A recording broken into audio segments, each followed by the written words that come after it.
Crowdfunding encourages entrepreneurship and provides a way for regular people to fund projects and new business ventures. Now, the U.S. Securities and Exchange Commission is looking to make it easier for investors to take equity in budding enterprises. I spoke with Slava Rubin, CEO and co-founder of the world's largest crowdfunding platform, Indiegogo. Anybody can create their own campaign where they look to raise money for any idea, anything creative, anything entrepreneurial, anything cause. So it could be a movie, it could be raising money for a new honey company, it could be raising money for cancer research, anything.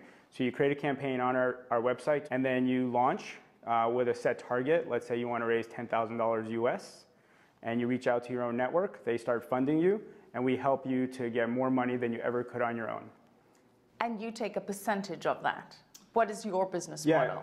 Yeah, so it's totally free to set up a campaign, totally free to use the site, and as you raise money, if you hit your target, we charge 4%.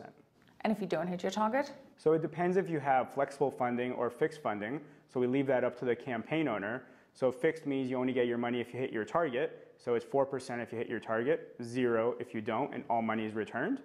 Okay. And if it's flexible, it means you get your money no matter what, so 4% if you hit your target, and 9% if you don't. So give me a sense of the kind of campaigns and ideas that people see on Indiegogo. We are distributing money to 70 to 100 countries a week, and we're really excited the fact that some of those campaigns are originated out of China as well.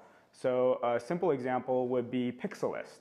So Pixelist actually takes Instagram images and turns them into hand-painted oil paintings. Right. So the person wanted to be able to create this company, they wanted to hit a target of $25,000.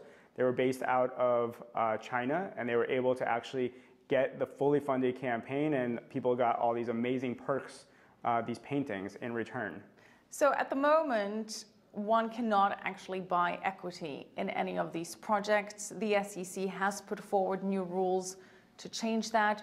What is the status of that legislation, and how would that impact you? In April 2012, the Jobs Act was signed by President Obama. We were actually the only platform invited to be there, and we were really proud of that. Actually, our customer was on stage with President Obama because she actually was trying to get money from a loan, from a bank loan in America. She got rejected. So she went on Indiegogo after 3 years of revenues, still got rejected, but then went on Indiegogo and got the funding she needed. That example is what we'll be able to scale out into the future when the Securities Act change and the Jobs Act gets implemented, probably sometime next year. We don't know exactly when. Does Indiegogo accept any kind of project? Recently, there's been a story about a group of Satanists who are raising money to build a statue of Satan on government grounds in Oklahoma outside of a church as a form of protest. In terms of an ethical or moral or legal point of view, what is your vetting process? Indiegogo is a totally open platform where anybody can raise any money for anything. There is zero application process, zero judgment upfront. What about issues of fraud or scams, or making sure that people aren't donating money to a Ponzi scheme or some kind of situation where it's not a legitimate campaign, cause, or product? We allow the crowd to decide. That's the whole point. It's crowdfunding. If we wanted to decide for them, that would just be perpetuating the analog examples that exist in today's financial ecosystems. So tell us about some of the more interesting and successful projects. Sure, we have lots of examples of interesting campaigns. We have Scanadu Scout, the first ever medical tricorder, so right out of Star Trek, where you have a device the size of your phone that you can pull out and just scan yourself, and it gives you all your medical readings. It's really futuristic. It was able to raise nearly $1.7 million on Indiegogo to get that validation, and then has followed on to get professional investment of over $10 million. We've actually had the first ever crowdfunded baby. A couple in Florida was turned down by most insurance companies and hospitals because they didn't think the young couple would be able to get pregnant. So they went on Indiegogo, told their story, and was able to get funded by mostly strangers. That couple then got the money, got in vitro, got pregnant, and had a baby, which is probably the best entrepreneurial story out there. So Indiegogo has a presence around the globe in over 190 countries, in several languages and several currencies. What's your presence like in China?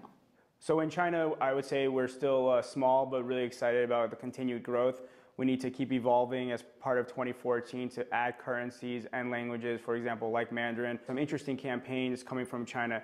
You have whether it's the Pixelist, which is being able to turn Instagram photos into actual oil paintings, or you have earthquakes, which lead to honey cooperatives needing to find money to be able to rebuild their honey business, or you actually even have Cubbyboard, which is a really cool, innovative engineer coming up with a brand new technology to create small little motherboards.